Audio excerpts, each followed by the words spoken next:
এখন দিদিমণির গায়ে হারিয়ে যাচ্ছে যে ছেলেকে ভাই আর বউকে মা বলা নতুন কিছু না।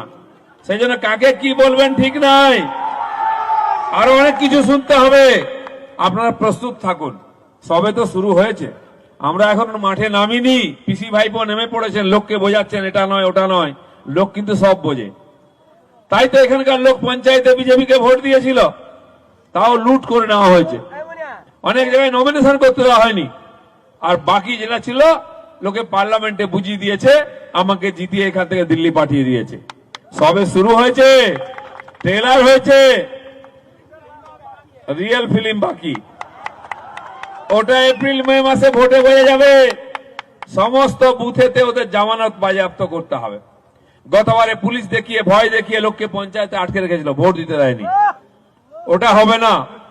এই পুলিশ ভাইরা খুব কষ্ট করছেন, তাদেরকে অপমান করছে, মারছে টিএমসির লোকেরা, থানায় বোম মেরে দিচ্ছে, গাড়ি জ্বালিয়ে দিচ্ছে।